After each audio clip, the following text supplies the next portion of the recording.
What is going on, everyone, and welcome back to the Red Cedar Podcast. It's your boy Scott here, and it has been quite a long time since we have been on this forum in the Red Cedar Podcast and on YouTube in general for those of you who are watching it on there. But we are back better than ever. Hopefully the audio is a little bit better. Hopefully the picture and everything for you all on YouTube will be a little bit better. Still working some of this stuff out. Just got into a new apartment recently, so lighting is, I know, abysmal in this video right now. But hopefully the content's a little bit better as well. The premise of the show, obviously it's been a couple years. Hopefully there's some new listeners out there. Welcome. Talk about MSU. That's that. We talk about Michigan State, men's and women's basketball, football, women's, men's soccer, golf, everything, basically everything surrounding the university, athletics-wise and everything. If there's stuff we want to point out that's going on in the community as well, we will do that. As well as we usually do some episodes, NBA, NFL, a little bit MLB, PGA, if there's anything worth noting. Mainly, we try to do a whole...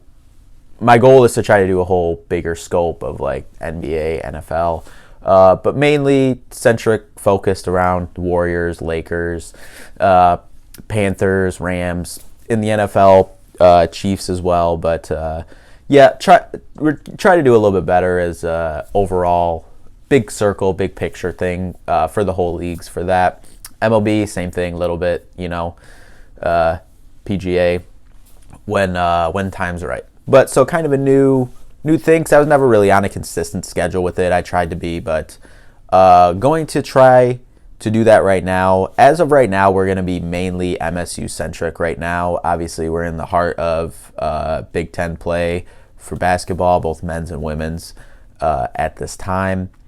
We got about a month till Selection Sunday. So that's going to be the main topics right now. And until we get our footing going and get a routine and everything going. But something kind of different is we're going to try to do it for sure around every game day, post game, everything like that, kind of like what this video is. I know this beginning is kind of just like a little intro, but around game days. But also something a little different too is we're going to just break this up into different segments. So if I have to come on here and like right now, I want to review the Rutgers game. I'm going to come on, I'm going to talk about the Rutgers game, and if I also want to talk about, I'm recording this right before the women's basketball team plays at school down the road today at 3, so I'm about to head to that. So if I want to talk about Rutgers yesterday, preview the women's game for today, and maybe a little look ahead to Maryland on Tuesday for the guys, then I'll do that. But then if I also wanted to do a separate episode and talked about the Warriors and how, Steph went out injured last night in the game, hopefully everything's okay, I'll do a separate video on that. So you could see, 2-3 videos on a day, depending on how busy the news is, basically. So you could see a 18-minute video on MSU, all different sports, but then you could also see, a 8-12-minute video on the NBA or a Warriors storyline, Lakers storyline, such like that, or the NFL with the Super Bowl next Sunday. You could see, 2-3 videos a day, depending on what's going on. But let's just start with the little breakdown of the season. I wrote this actually before the Rutgers game on Saturday. You're seeing this on Monday, but recording this Sunday, like I said. I wrote this on Thursday, before the Rutgers game on Saturday. So I tweaked it a little bit. Feelings a little bit different, but pretty much the same. MSU 14-9 on the season now, 6-6 overall in the Big Ten. Big wins earlier in the season. It's kind of a typical Tom Izzo Michigan State basketball season. Big wins early in the season with a tough non-conference schedule. Took a couple losses early on that you probably shouldn't have and you probably should have won. Coast through December. Start out hot in January, and then now we're kind of in that little low part, end of January, now beginning of February. So hopefully now things are starting to do the, trickle upwards in terms of trends like we've seen in the past with Tom Izzo, Michigan State basketball teams. But this team has been plagued with injuries a lot. Malik Hall has missed time. Jaden Akins has missed time. Tyson Walker at Purdue last week was sick, didn't even know if he was going to play the morning of. He did, got it out and play. But yeah, a lot of stuff around this team. And I mean, hey, knock on wood, it could be a lot worse. But obviously with Malik Hall, we see when he's on the floor that this is a completely different team. And yeah, him being out for long stretches of the season has definitely impacted. I don't think we lose some of the games we lose if Malik Hall is on the court. But I want to just talk about kind of the last couple games for MSU and how it's kind of like before the Rutgers game. I'll talk about that in a second. But before the Rutgers game, the 4 games before that, you had at Illinois, you had home versus Purdue, and then you had home versus Rutgers, and then you had at Indiana. So first off, at Illinois, you had that game for almost 30 minutes, and then with 10:20 left, you're up 52-45, and then Illinois, they just get hot. Their gym gets going, and Malik Hall also goes out in that last stretch of the game, and you let that one slip. You're like, all right, that was one we probably should have had, but it did slip.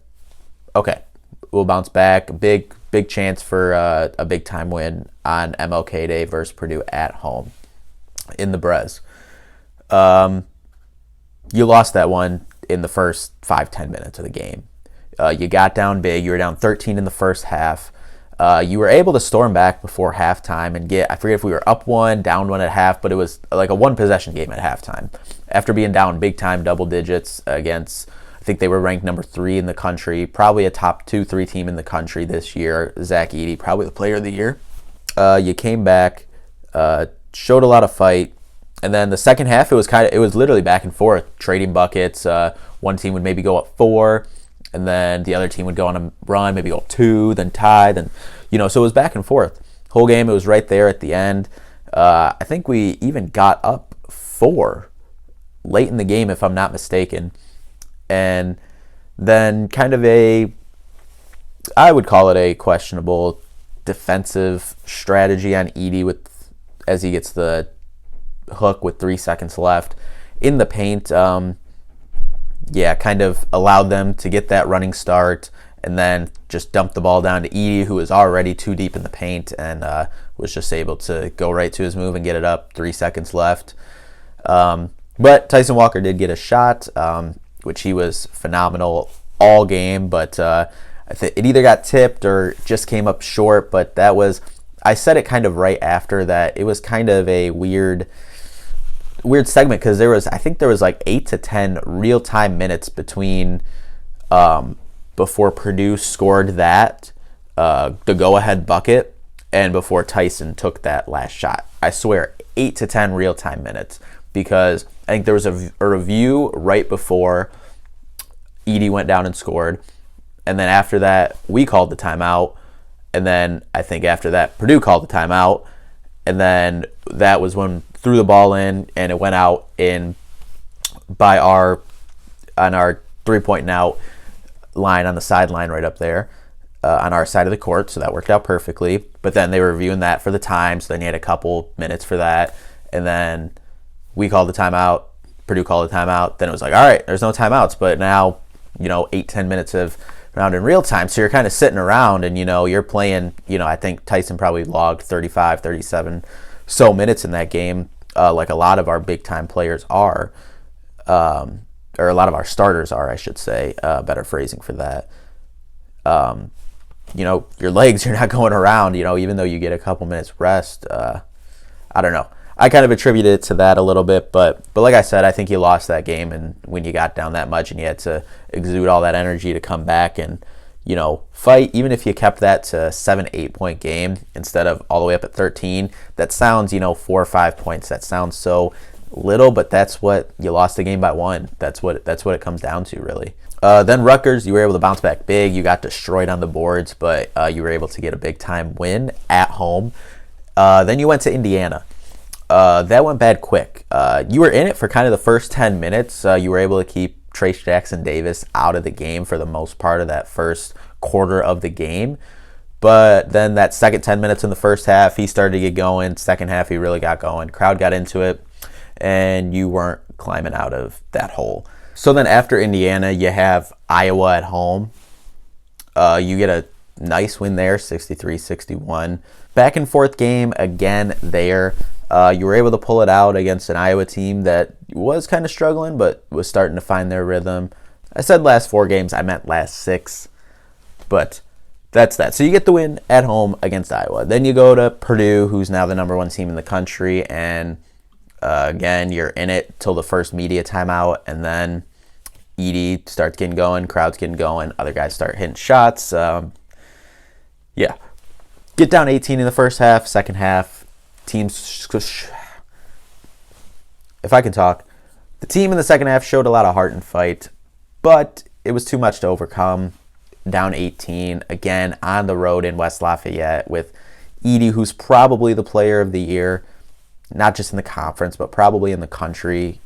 Even though Purdue ended up losing yesterday, they'll probably lose another 2 to 3 games, maybe, but he's probably the player of the year. So tough, didn't really have any answers for him. Besides the at Indiana and at Purdue, the other games, you were in it in the second half. You were in it. Those were the only 2 games you were out of it, really, in the first half. Able to fight back and make it a game, and possibly if the other team goes on a cold streak, you're able to force them on a cold streak defensively and get a couple shots to go. You complete the comeback, but I'm looking at Illinois, you were in it, like I said, till the last fourth of the game. Home against Purdue, you were in it literally till the last seconds of the game. But if you just look at, let's just say you take out the Illinois loss at Illinois and the loss at home Purdue. If you're able to pull out those 2 games, even with the loss at MSG yesterday to Rutgers, you're feeling a lot different about your season. You're sitting at, 16-7, 8-4 in the conference. I mean, you're still looking at the standings right now. You're sitting right tied for second, third with that. I think you'd be 8-4 and 16-7 is Rutgers. You're sitting right there at second in the conference. Then you have a game on Purdue as well. So you're 2 games, game and a half out of first, because then then Purdue would be 10-2 in the conference, and you have a win over them. Things are looking a lot different if you get that win.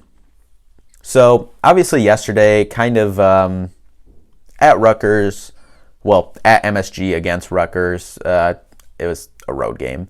That one you had for most of the game, and then kind of the last little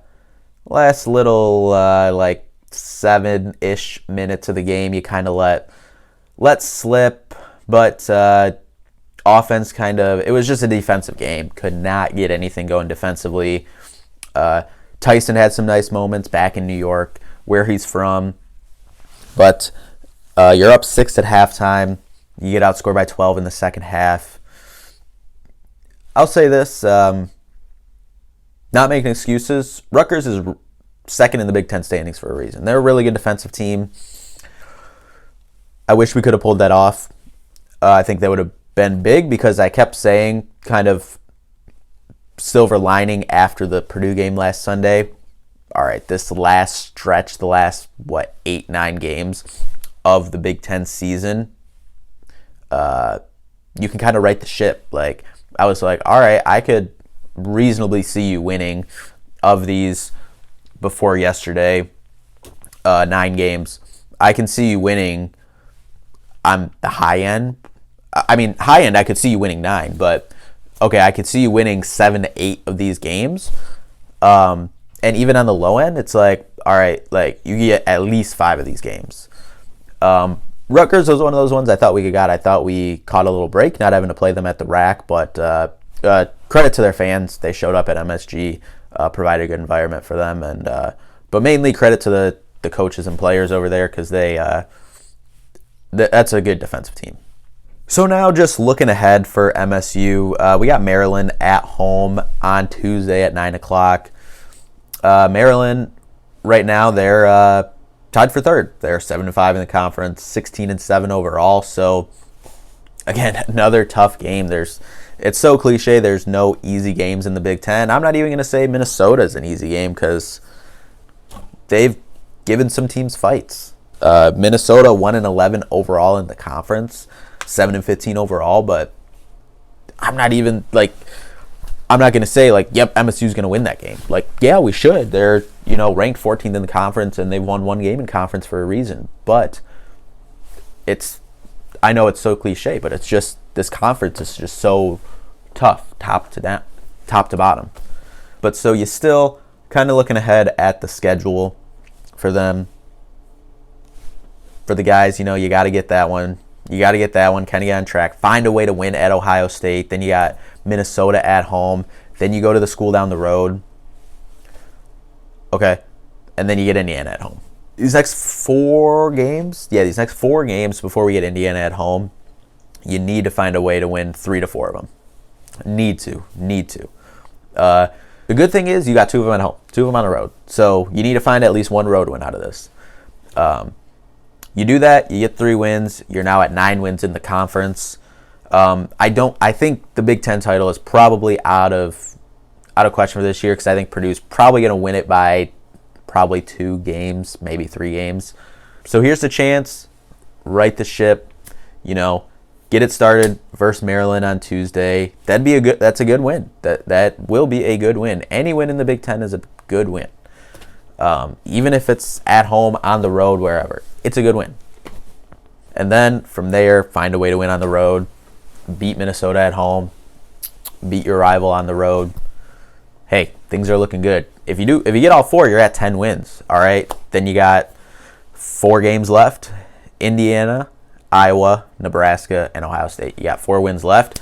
You have a chance to push this to 14, or maybe. Right now, if I had to bet my life on it, I said this team will either end somewhere between 10 and 12 wins in the conference. Still good. I think already securely in the Big Ten tournament, unless you lose in the NCAA tournament, unless you lose the rest of your games. I know it's standard over here. We don't celebrate just getting into the tournament. But given the way some of the things have shaked out this year, I think getting there, and I think our guard play and wing play helps us in the tournament more than Big Ten play because we're not going to see guys Zach Edey, Trace Jackson Davis. We're not going to really see them in the tournament, and teams that usually go far in the tournament are teams that have good guard and wings play, which I'll take. AJ Hoggard, Tyson Walker, Jaden Akins, Malik Hall, and Joey Hauser. Those 5 guards and wings, I'll take them against any group of those guards and wings in the country. I'm not saying they're better than anyone, and I'm not saying they're all NBA stars, but veteran guys, at least 4 of the 5 veteran guys, seen a lot of stuff in their time in college already, been through the wars. I'll take them in March. Just since we're kind of doing this first, back, do a little bit of look to March. I'm not numb to the fact that we went out in the first weekend the last 2 years. But I also think this team is different than the last 2 years because of the experience. A lot of these guys were on those teams. AJ Hoggard was on the team that lost in the first 4 to UCLA. He was on that round of 32 team last year that lost in the second round to Duke. Tyson Walker, he was on that team last year, and he's really picking it up this year and getting his shot a lot of the times and being more aggressive. Joey Hauser as well. So much more confidence this year. Same thing with AJ. He was there through the wars. Jaden was obviously there last year. Didn't have a big role last year, but he's coming along. Really, he can get his own shot, double digits in a handful of games recently. Don't have it up right in front of me, but Malik Hall, difference maker on the floor. Even yesterday when he's not scoring a lot against Rutgers, no one was scoring a lot, but he still was defending, rebounding well for the most part. So, like I said, I'll take them in March. I think, obviously, the floor is, you go out in the first weekend, unfortunately. A lot of it depends on your draw, too. But I still think the ceiling is a Final Four. Like, I don't think that's out of the question. You got to see how the next couple weeks goes. You got to see how the draw goes, but it can definitely Final Four is the ceiling, in my opinion, which is encouraging. I have faith in the program and Izzo every year that can make a one, because I mean he's taken a low seed to the Final Four before. So even last year, I was like, hey, we beat Duke. We can kind of, get on a little roll here.